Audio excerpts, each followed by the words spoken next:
첫 번째 소식입니다. 전 세계의 빙하가 전례 없는 속도로 사라지고 있다는 충격적인 연구 결과가 발표되었습니다. 지난 2000년 이후 북극과 남극을 제외한 산악지대의 빙하는 전체의 5%가 감소한 것으로 나타났습니다. 이는 1초마다 수영장 3개를 가득 채울 수 있는 양의 얼음이 녹아내린 것과 같은 수준입니다. 더욱 심각한 것은 빙하 감소 속도가 매년 가속화되고 있으며 현재는 전례 없는 수준에 이르렀다는 점입니다. 유럽의 알프스와 피레네 산맥은 특히 극적인 변화를 겪고 있는데요. 연구 결과에 따르면 이 지역의 빙하는 지난 20여 년 동안 39%가 사라졌습니다. 전 세계적으로는 약 6조 5천억 톤의 빙하가 녹아 없어졌습니다. 알프스의 아름다운 경관을 대표하는 돌로미티 산맥에서도 10여 년 사이 만년설 대부분이 사라졌고 현장을 방문한 관광객들은 눈에 띄게 줄어든 빙하를 직접 목격하며 놀라움을 금치 못하고 있습니다. 빙하 감소는 갈수록 심화되고 있으며 2023년 한 해에만 5천억 톤이 넘는 얼음이 녹아내렸습니다. 연구진은 이런 속도라면 2100년까지 알프스 빙하의 80%가 사라질 것이라고 경고하고 있습니다. 이는 빙하를 기반으로 생태계가 유지되는 지역에서 심각한 기후변화와 환경적 위기를 초래할 가능성이 큽니다. 빙하가 녹아내리면서 해수면 상승도 가속화되고 있습니다. 연구에 따르면 해수면이 1cm 상승할 때마다 전 세계적으로 약 200만 명이 홍수 피해를 입을 것으로 예상됩니다. 또한 여름철 빙하에서 녹아나오는 물을 식수로 사용해온 약 20억 명의 인구도 생존 위기에 처할 수 있습니다.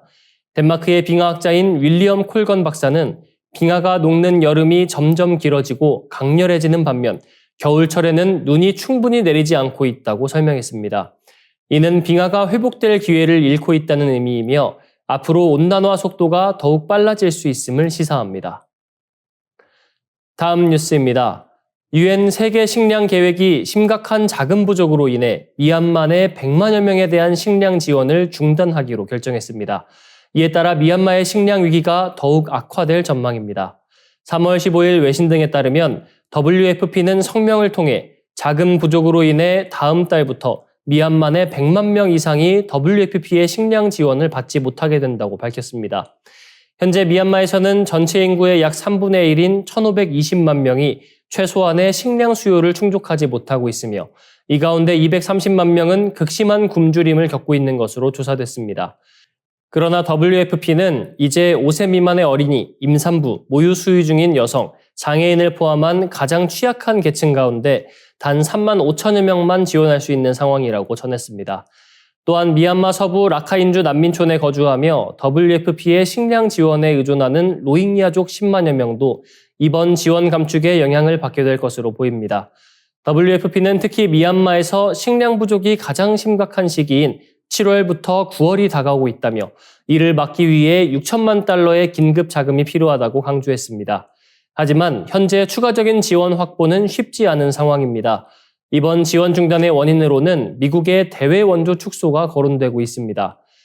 WFP의 지난해 예상 97억 달러 중 미국이 44억 달러를 지원했으며 이는 전체 예산의 약 45%에 해당하는 규모입니다. 스테판 뒤자리크 유엔 대변인은 미국은 WFP의 주요 자금 지원국이며 이번 사태는 여러 요인이 얽혀있는 결과라고 밝혔습니다. 미얀마의 식량 위기는 2021년 2월 군부 쿠데타 이후 4년째 이어지고 있는 내전으로 더욱 악화되었습니다. 군부와 반군 간의 전투로 농지가 파괴되고 전쟁과 강제 징집을 피하려는 피난민 증가로 인해 노동력도 급감하면서 식량 생산이 심각한 타격을 입은 것입니다. 한편 로이터 통신에 따르면 미국 국제개발처의 해체를 주도하고 있는 트럼프 행정부 관계자는 로힝야족과 레바논 난민에 대한 지원 중단을 추진하고 있는 것으로 전해졌습니다. 피터 마로코 USAID 부처장 대행은 내부 이메일을 통해 로힝야족과 레바논 난민이 미국 원조에 과도하게 의존하고 있다며 지원 축소 방안을 검토할 것을 지시한 것으로 알려졌습니다. 이에 대해 안토니우 구테르스 유엔 사무총장은 방글라데시 정부 관계자와의 회담에서 국제사회의 원조 삭감은 범죄라며 강하게 비판했습니다. 그는 국제사회가 로힝야 난민을 외면하는 것은 절대 용납할 수 없다며 긴급 지원을 촉구할 방침입니다. 다음 뉴스입니다. 세계 곳곳에서 전쟁과 갈등이 끊이지 않는 지금 프란치스코 교황이 새로운 자서전을 통해 온유한 사랑과 희망의 메시지를 전했습니다. 교황은 온유한 사랑은 결코 나약함이 아니다. 진정한 힘이며 가장 강인하고 용감한 이들이 이 길을 걸어왔다라고 강조하며 세계가 권력과 무력이 아닌 사랑과 용기로 평화를 이루어야 한다고 호소했습니다. 특히 그는 유럽 공동체와 국제사회가 대화와 협상, 중재의 책임을 져야 한다며 수십만 명의 생명보다 제국주의적 이해관계가 우선될 수는 없다고 강하게 지적했습니다. 이러한 메시지는 최근 전 세계적으로 격화된 갈등 상황을 고려했을 때 더욱 의미가 큽니다. 프란치스코 교황이 6년 동안 직접 집필한 자서전 희망이 100개국에서 동시 출간됐습니다. 평생을 인류 평화와 가톨릭 교회를 위해 헌신해온 교황은 이 책을 통해 자신의 삶과 가치관을 진솔하게 풀어냈습니다. 본래 이 책은 교황 사후에 출간될 예정이었지만 올해 희망의 순례자들을 주제로 한 가톨릭 희년을 맞아 특별 출간이 결정됐습니다. 이 책에서는 교황이 가장 중요하게 여기는 가치인 희망을 중심으로 다양한 일화가 소개됩니다. 그의 유년 시절이나 성직자로서의 여정, 그리고 교황으로서 평화를 위해 노력한 경험들이 담겨 있으며 젊은 시절의 미공개 사진들도 포함되어 있어 관심을 끕니다. 프란치스코 교황은 과거 아르헨티나 군사 독재 시절을 늘 숨막히는 긴장 속에서 살았던 암울한 시절로 회상했습니다. 하지만 그는 한 명의 성직자로서 할 수 있는 최선을 다했다고 말합니다. 당시 군사정권 아래에서 그는 사람들을 몰래 이동시키며 생명을 보호했던 일화도 공개했습니다. 만약 들키면 군인들은 그를 죽이고 그 다음엔 나를 찾아올 것이 분명했다는 그의 회고는 긴박했던 당시 상황을 생생히 전해줍니다. 또한 2022년 2월 러시아가 우크라이나를 침공한 다음 날 교황은 모든 일정을 취소하고 직접 주 교황청 러시아 대사관을 찾았습니다. 알렉산드르 아브데예프 대사를 만나 폭격 중단을 호소하며 푸틴 대통령이 협상의 실마리를 제공한다면 즉시 모스크바로 갈 용의가 있다고 밝혔습니다. 그러나 러시아 외무장관은 지금은 때가 아니다라는 답변을 전했다고 알려졌습니다. 교황은 교회의 과오에 대해서도 솔직히 털어놓았습니다.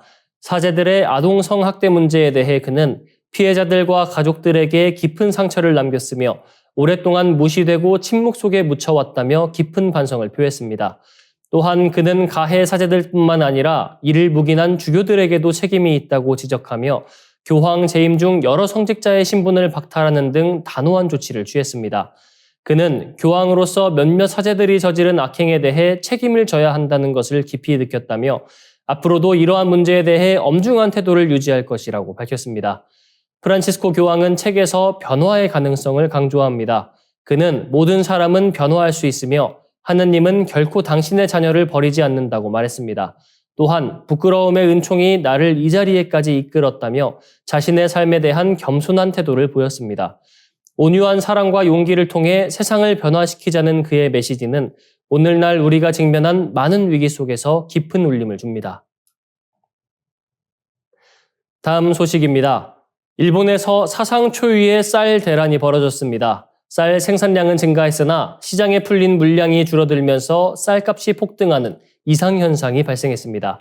1년 만에 쌀값이 무려 70% 이상 오르며 일본인들은 긴축 소비에 나설 수밖에 없었습니다. 이번 사태는 레이와 쌀 소동이라 불리며 일본 정부는 사태 해결을 위해 뒤늦게 비축미를 방출하기로 결정했습니다. 먼저 일본의 쌀 부족 현상은 지난해 여름부터 시작됐습니다. 2023년 5kg당 2,500엔이던 쌀값은 여름부터 3,000엔을 넘더니 2024년 1월에는 5kg 평균 3,628엔으로 폭등했습니다. 이는 전년 같은 달보다 78% 오른 수치입니다.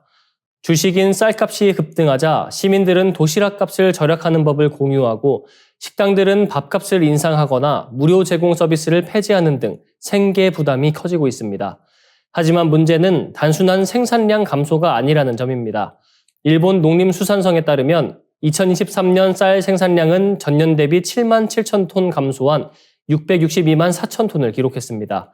그러나 2024년에는 오히려 생산량이 증가해 679만 2천 톤을 기록했습니다. 그럼에도 불구하고 시장에 풀린 쌀이 줄어든 이유는 명확하게 밝혀지지 않고 있습니다. 이와 관련해 여러 가지 추측이 나오고 있는데요. 관광객 증가로 인한 소비량 증가, 난카이 대지진 가능성에 대비한 사재기, 농가와 소비자 간 직거래 증가 등 다양한 의견이 제기되고 있습니다. 일부에서는 유통업자들의 매점 매석 가능성을 제기하고 있지만 아직까지 명확한 통계적 근거는 나오지 않았습니다. 결국 일본 정부는 지난 2월 13일 비축미 20만 톤을 방출하기로 결정했습니다. 그러나 정부의 대응이 너무 늦었다는 비판이 거세지고 있습니다. 농림수산성은 지난해 여름에도 쌀값 급등 조짐이 보였음에도 불구하고 비축미 방출을 거부했고 생산량 조사를 제대로 하지 않았다는 지적을 받고 있습니다. 실제로 과거 수만 명이 담당했던 쌀 통계조사원이 예산 문제로 대폭 줄어들면서 일본 정부가 실제 쌀 생산량과 유통량을 제대로 파악하지 못하고 있을 가능성이 큽니다. 한편 일본의 쌀 시장이 과거처럼 정부의 강한 통제를 받지 않는 점도 이번 사태를 악화시킨 원인으로 보입니다. 과거 일본은 1942년 식량관리법을 제정해 쌀 생산과 유통을 정부가 직접 관리했으나 1995년 법이 폐지되면서 시장 논리에 맡겨졌습니다. 또한 2018년 간반제도 폐지 이후 쌀 생산 계획도 중앙정부가 아닌 지자체가 농가와 협의해 결정하게 됐습니다. 이러한 변화로 인해 쌀 시장의 변동성이 더욱 커진 것입니다. 전문가들은 이번 레이와 쌀 소동이 단기적인 현상이 아니라 장기적으로 이어질 가능성이 크다고 전망하고 있습니다. 기후변화로 인한 농업 환경 악화, 농업 인구 감소 등 구조적인 문제가 해결되지 않는 한 쌀 생산량은 점점 줄어들 수밖에 없다는 것입니다. 이번 사태는 한국에도 시사하는 바가 큽니다. 쌀 생산의 지속 가능성 문제가 일본만의 문제가 아니라는 점입니다. 농자재 가격 상승, 기후변화, 농촌 인구 감소 등 한국 역시 비슷한 도전에 직면해 있습니다. 더 많은 지구촌 개벽 소식, STV 상생방송 유튜브 채널을 통해 확인할 수 있습니다. 구독과 알림 설정 눌러두시길 바랍니다.